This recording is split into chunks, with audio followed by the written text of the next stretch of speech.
Chapter 17. When Wendy grew up. I hope you want to know what became of the other boys. They were waiting below to give Wendy time to explain about them, and when they had counted 500, they went up. They went up by the stair, because they thought this would make a better impression. They stood in a row in front of Mrs. Darling, with their hats off, and wishing they were not wearing their pirate clothes. They said nothing, but their eyes asked her to have them. They ought to have looked at Mr. Darling also, but they forgot about him. Of course, Mrs. Darling said at once that she would have them, but Mr. Darling was curiously depressed, and they saw that he considered 6 a rather large number. I must say, he said to Wendy, that you don't do things by halves, a grudging remark, which the twins thought was pointed at them. The first twin was the proudest one, and he asked, blushing, "Do you think we should be too much of a handful, sir? Because if so, we can go away." "Father," Wendy cried, shocked, but still the cloud was on him. He knew he was behaving unworthily, but he could not help it. "We could lie doubled up," said Nibs. "I always cut their hair myself," said Wendy. "George," Mrs. Darling exclaimed, pained to see her dear one showing himself in such an unfavorable light. Then he burst into tears, and the truth came out. He was as glad to have them as she was, he said, but he thought they should have asked his consent as well as hers, instead of treating him as a cipher in his own house. "I don't think he is a cipher," Toodles cried instantly. "Do you think he is a cipher, Curly?" "No, I don't. Do you think he is a cipher, Slightly?" "Rather not. Twin, what do you think?" It turned out that not one of them thought him a cipher, and he was absurdly gratified, and said he would find space for all of them in the drawing room if they fitted in. "We'll fit in, sir," they assured him. "Then follow the leader," he cried gaily. "Mind you, I am not sure that we have a drawing room, but we pretend we have, and it's all the same. Hoopla." He went off dancing through the house, and they all cried, "Hoopla," and danced after him, searching for the drawing room. And I forgot whether they found it, but at any rate, they found corners, and they all fitted in.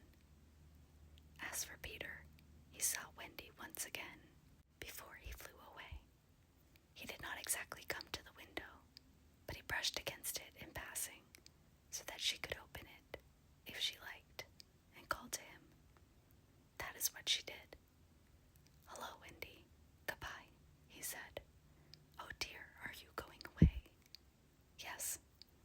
"You don't feel, Peter," she said flatteringly, "that you would like to say anything to my parents about a very sweet subject?" "No." "About me, Peter?" "No." Mrs. Darling came to the window, for at present she was keeping a sharp eye on Wendy. She told Peter that she had adopted all the other boys and would like to adopt him also. "Would you send me to school?" he inquired craftily. "Yes." "And then to an office?" "I suppose so." "Soon I would be a man." "Very soon." "I don't want to go to school and learn solemn things," he told her passionately. "I don't want to be a man. Oh, Wendy's mother, if I was to wake up and feel there was a beard." "Peter," said Wendy, the comforter, "I should love you in a beard." And Mrs. Darling stretched out her arms to him, but he repulsed her. "Keep back, lady. No one is going to catch me and make me a man." "But where are you going to live?" "With Tink, in the house we built for Wendy. The fairies are to put it high up among the treetops, where they sleep at nights." "How lovely," cried Wendy, so longingly that Mrs. Darling tightened her grip. babies were dead, Mrs. Darling said. There are always a lot of young ones, explained Wendy, who was now quite an authority. Because you see, when a new baby laughs for the first time, a new fairy is born. And as there are always new babies, there are always new fairies. They live in nests on top of trees, and the mauve ones are boys, and the white ones are girls, and the blue ones are just little sillies who are not sure what they are. I shall have such fun, said Peter, with eye on Wendy. It will be rather lonely in the evening, she said, sitting by the fire. I shall have Tink. Tink can't go a 20th part of the way round, she reminded him a little tartly. Sneaky telltale, Tink called out from somewhere round the corner. It doesn't matter, Peter said. Oh, Peter, you know it matters. Well, then come with me to the little house. May I, Mummy? Certainly not. I have got you home again, and I mean to keep you. But he does so need a mother. So do you, my love. Oh, all right, Peter said, as if he had asked her from politeness merely. But Mrs. Darling saw his mouth twitch, and she made this handsome offer, to let Wendy go to him for a week every year, to do his spring cleaning. Wendy would have preferred a more permanent arrangement, and it seemed to her that spring would be long in coming. But this promise sent Peter away quite gay again. He had no sense of time, and was so full of adventures, that all I have told you about him is only a halfpenny worth of them. I suppose it was because Wendy knew this, that her last words to him were rather plaintive ones. You won't forget me, Peter, will you? Before spring cleaning time comes. Of course, Peter promised, and then he flew away. He took Mrs. Darling's kiss with him. The kiss that had been for no one else, Peter took quite easily. Funny, but she seemed satisfied. Of course, all the boys went to school, and most of them got into class 3, but Slightly was put first into class 4, and then into class 5. Class 1 is the top class. Before they had attended school a week, they saw what goats they had been not to remain on the island. But it was too late now, and soon they settled down to being as ordinary as you or me or Jenkins Minor. It is sad to have to say that the power to fly gradually left them. At first, Nana tied their feet to the bedposts so that they should not fly away in the night. And one of their diversions by day was to pretend to fall off buses. But by and by, they ceased to tug at their bonds in bed, and found that they hurt themselves when they let go of the bus. In time, they could not even fly after their hats. Want of practice, they called it. But what it really meant was that they no longer believed. Michael believed longer than the other boys, though they jeered at him. So he was with Wendy when Peter came for her at the end of the first year. She flew away with Peter in the frock she had woven from leaves and berries in the Neverland. And her one fear was that he might notice how short it had become. But he never noticed. He had so much to say about himself. She had looked forward to thrilling talks with him about old times, but new adventures had crowded the old ones from his mind. Who is Captain Hook? He asked with interest when she spoke of the archenemy. Don't you remember, she asked, amazed, how you killed him and saved all our lives? I forget them after I kill them, he replied carelessly, when she expressed a doubtful hope that Tinkerbell would be glad to see her. He said, Who is Tinkerbell? Oh, Peter, she said, shocked. But even when she explained, he could not remember. There are such a lot of them, he said. I expect she is no more. I expect he was right, for fairies don't live long.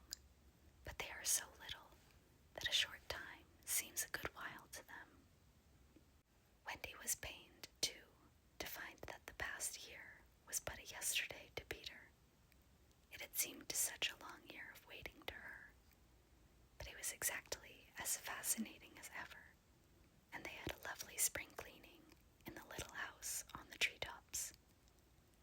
Next year, he did not come for her. She waited in a new frock because the old one simply would not meet, but he never came. Perhaps he is ill, Michael said. You know he is never ill. Michael came close to her and whispered with a shiver, Perhaps there is no such person, Wendy. And then Wendy would have cried if Michael had not been crying. Peter came next spring cleaning, and the strange thing was that he never knew he had missed a year. That was the last time the girl Wendy ever saw him. For a little longer she tried, for his sake, not to have growing pains, and she felt she was untrue to him when she got a prize for general knowledge. But the years came and went without bringing the careless boy, and when they met again, Wendy was a married woman, and Peter was no more to her than a little dust in the box in which she had kept her toys. Wendy was grown up. You need not be sorry for her. She was one of the kind that likes to grow up. In the end, she grew up of her own free will a day quicker than other girls. All the boys were grown up and done for by this time, so it is scarcely worthwhile saying anything more about them. You may see the twins and Nibs and Curly any day going to an office, each carrying a little bag and an umbrella. Michael is an engine driver, slightly married a lady of title, and he became a lord. You see that judge in a wig coming out of the iron door? That used to be Doodles, the bearded man who doesn't know any story to tell his children was once John. Wendy was married in white with a pink sash. It is strange to think that Peter did not alight in the church and forbid the banns. Years rolled on again, and Wendy had a daughter. This ought not to be written in ink, but in a golden splash. She was called Jane, and always had an odd inquiring look, as if from the moment she arrived on the mainland, she wanted to ask questions. When she was old enough to ask them, they were mostly about Peter Pan.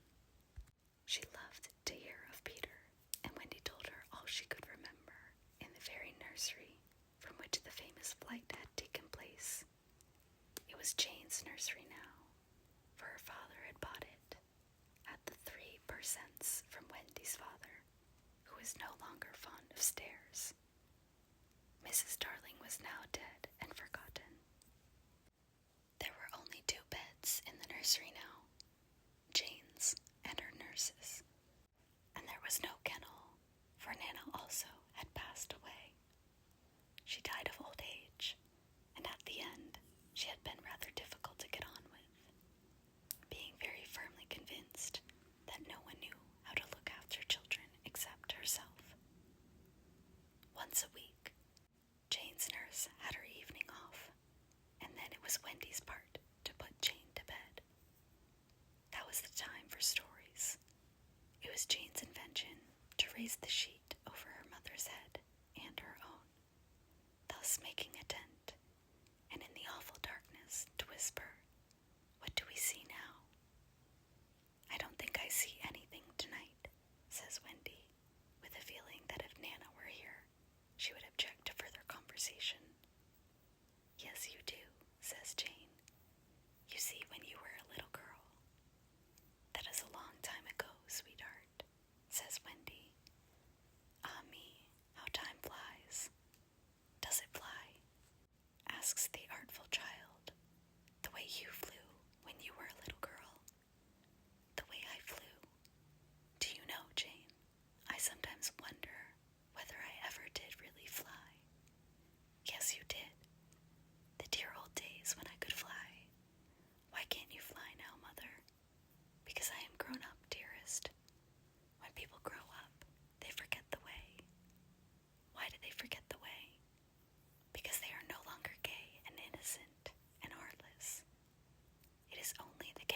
innocent and heartless who can fly.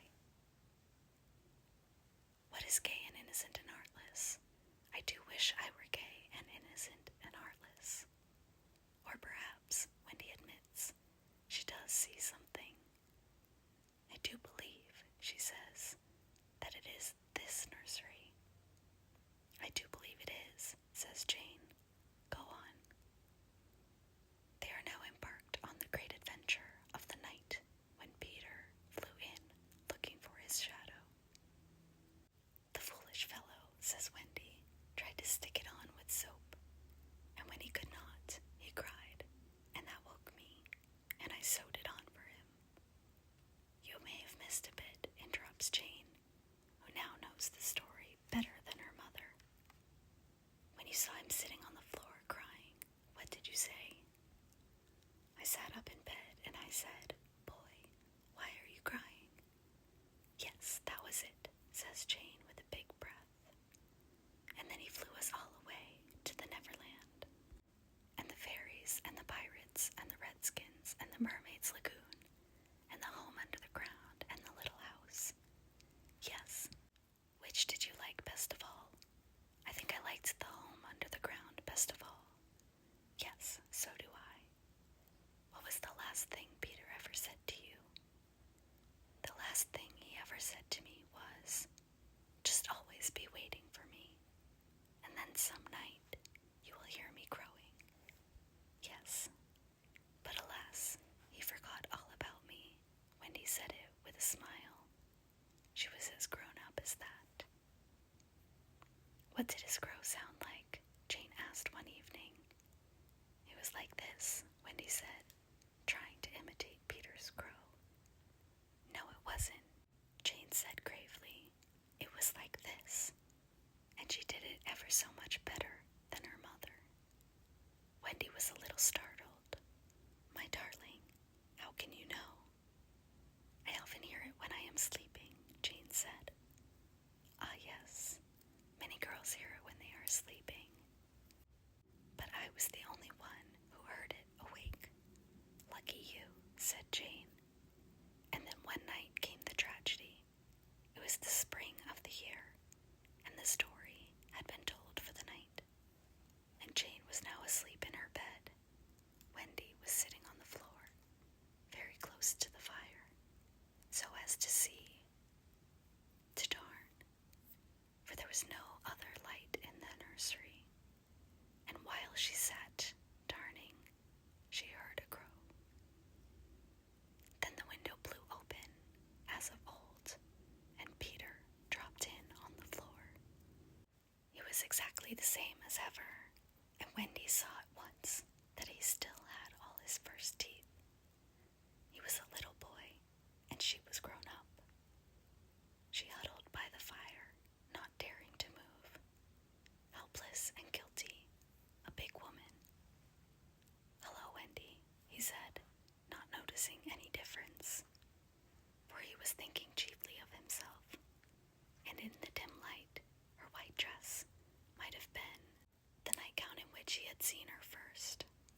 Hello, Peter, she replied faintly, squeezing herself as small as possible. Something inside her was crying, Woman, woman, let go of me. Hello, where is John? He asked, suddenly missing the third bed. John is not here now, she gasped.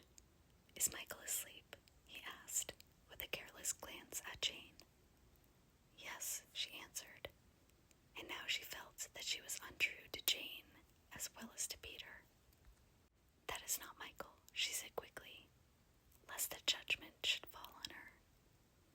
Peter looked. Hello, is it a new one? Yes. Boy or girl? Girl. Now surely he would understand, but not a bit of it. Peter, she said, faltering, are you expecting me to fly away with you? Of course, that is why I have come. He added a little sternly, have you forgotten that this is spring cleaning time? She knew it was useless to say that he had let many spring cleaning time pass. I can't come, she said apologetically. I have forgotten how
was not to.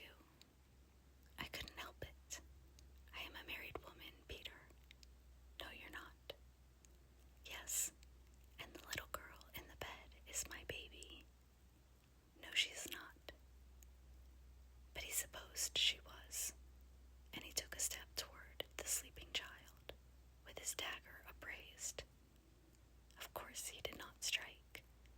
He sat down on the floor instead and sobbed, and Wendy did not know how to comfort him, though she could have done it so easily once. She was only a woman now, and she ran out of the room to try to think. Peter continued to cry, and soon his sobs woke Jane.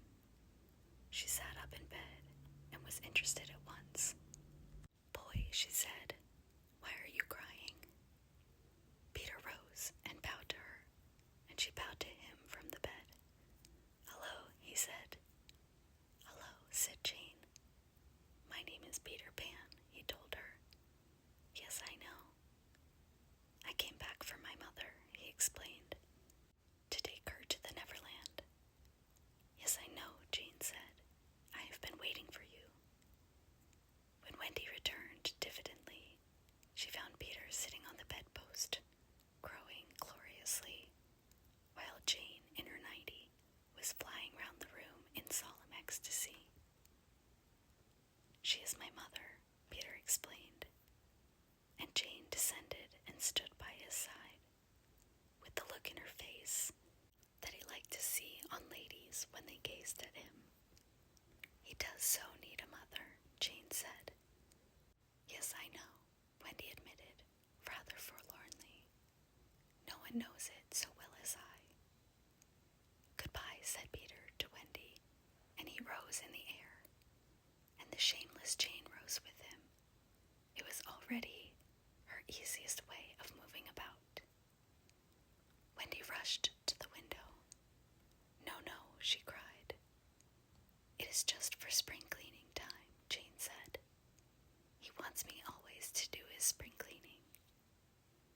"If only I could go with you," Wendy sighed. "You see, you can't fly," said Jane. Of course, in the end, Wendy let them fly away together. Our last glimpse of her shows her at the window, watching them receding into the sky until they were as small as stars. As you look at Wendy, you may see her hair